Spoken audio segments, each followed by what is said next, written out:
नमस्कार सभी को, एक बार फिर से स्वागत है। हम बात कर रहे हैं चित्त की वृत्तियों की। योगा डिक्शनरी में एक वर्ड को हम समझ रहे हैं।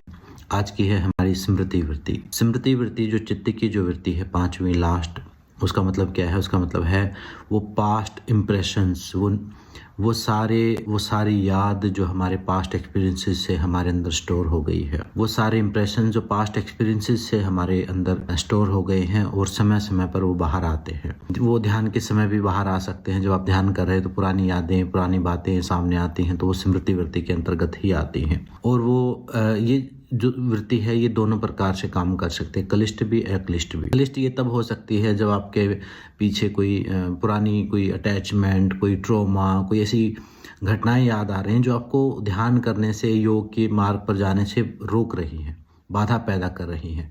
और अक्लिष्ट तब हो सकती है ये वृत्ति कि पुरानी कोई समझ, पुराना कोई एक्सपीरियंस या पुरानी कोई ली हुई नॉलेज या पुराना कोई ऐसा अनुभव आपका जो आपको सहयोग देता है। कई बार ऐसा होता है कि हमें बहुत सारी चीज़ें पुरानी घटनाओं से सीखने को भी मिलती हैं, तो वहाँ पर आपको मेडिटेशन करने के लिए, ध्यान करने के लिए, योग के मार्ग पर चलने के लिए वो वृत्ति पुश भी कर सकती है, आगे बढ़ने की प्रेरणा भी दे सकती है।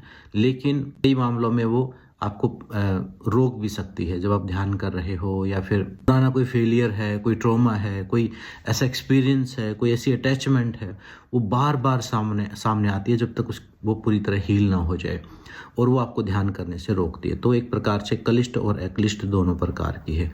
जो पुरानी सारी यादें हैं वो स्मृति के रूप में हमारे अंदर स्टोर हो जाती हैं हमारे मन में, और वही सब सामने आती, तो वही स्मृति वृत्ति है। ये 5 वृत्तियाँ आज जो है हमारी कंप्लीट हो गई।